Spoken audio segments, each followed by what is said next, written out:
ನಿನ್ನೆ ಮುಖ್ಯಮಂತ್ರಿಗಳು ನಾನು ಇಬ್ಬರು ಕೆಲವು ಮಂತ್ರಿಗಳೆಲ್ಲ ಸೇರಿ ಬೆಂಗಳೂರಿನ ನಗರ ಕೆಲವು ಭಾಗಗಳನ್ನ ನಾವೆಲ್ಲ ಓಡಾಡಿದ್ದೇವೆ.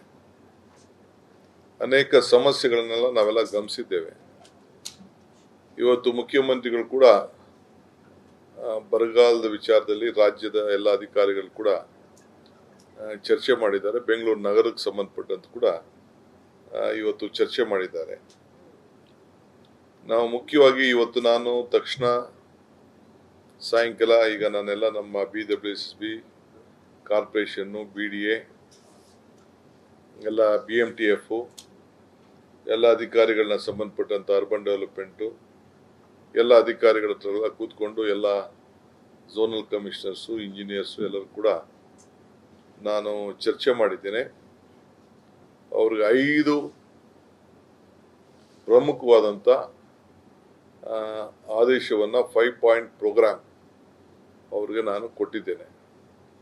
ಏನದು ಅಂದರೆ, ಬೆಂಗಳೂರು ನಗರದಲ್ಲಿ ಏನು ನೀರು, ಫಸ್ಟು ಕುಡಿಯೋ ನೀರು ಏನಿದೆ, ಆ ಕುಡಿಯೋ ನೀರು ಕ್ವಾಲಿಟಿ ಎಲ್ಲೆಲ್ಲಿ ಬೋರ್ವೆಲ್ ಇರ್ಬೋದು, ಬೇರೆ ಎಲ್ಲೂ ಕೂಡ ಮಧ್ಯ ಯಾವ ನೀರಿಗೂ ಕೂಡ ಮಿಕ್ಸ್ ಆಗಬಾರ್ದು.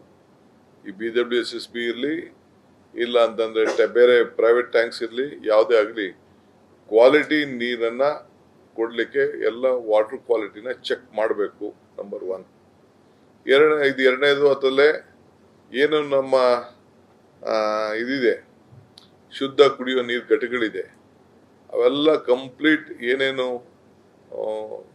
ಪ್ರಾಬ್ಲಮ್ಸ್ ಇದೆ ಆ ಮೆಮ್ರೇನ್ನ ಚೇಂಜ್ ಮಾಡೋಂಥದ್ದು, ಏನಾದ್ರು ನಿಂತೋಗಿತ್ತು ಅಂದ್ರೆ ಅದನ್ನೆಲ್ಲ ಸರಿಪಡಿಸೋದು, ಎಲ್ಲ ಕುಡಿಯೋ ನೀರಿಗೆ ಹೆಚ್ಚಿಗೆ ಪ್ರಾತಿನಿಧ್ಯನ ಕೊಡಬೇಕು, ಕ್ವಾಲಿಟಿ ನೀರನ್ನು ಕೊಡಬೇಕು. ಇದಕ್ಕೆ ಅವ್ರಿಗೊಂದು ಸಪ್ರೇಟ್ ಟೀಮ್ ಮಾಡಿ ಎಲ್ಲ ಕಡೆ ಅದನ್ನ ಗಮನಿಸಬೇಕು. ಈ ರೆಸ್ಪಾನ್ಸಿಬಿಲಿಟಿನೆಲ್ಲ ಕಂಪ್ಲೀಟು ವಾಟರ್ ಕ್ವಾಲಿಟಿ ಚೆಕ್ ಮಾಡೋದಕ್ಕೆಲ್ಲ ನಮ್ಮ ಕಾರ್ಪೊರೇಷನ್ ಅವರು ಅದನ್ನು ಕಲೆಕ್ಟ್ ಮಾಡಿ, ಸ್ಯಾಂಪಲ್ಸ್ನ ಕಲೆಕ್ಟ್ ಮಾಡಿ BWSSB ಕೊಡಬೇಕು. ಅದು ಒಂದು ದೊಡ್ಡ ಆದೇಶವನ್ನು ಕೊಟ್ಟಿದ್ದೇವೆ.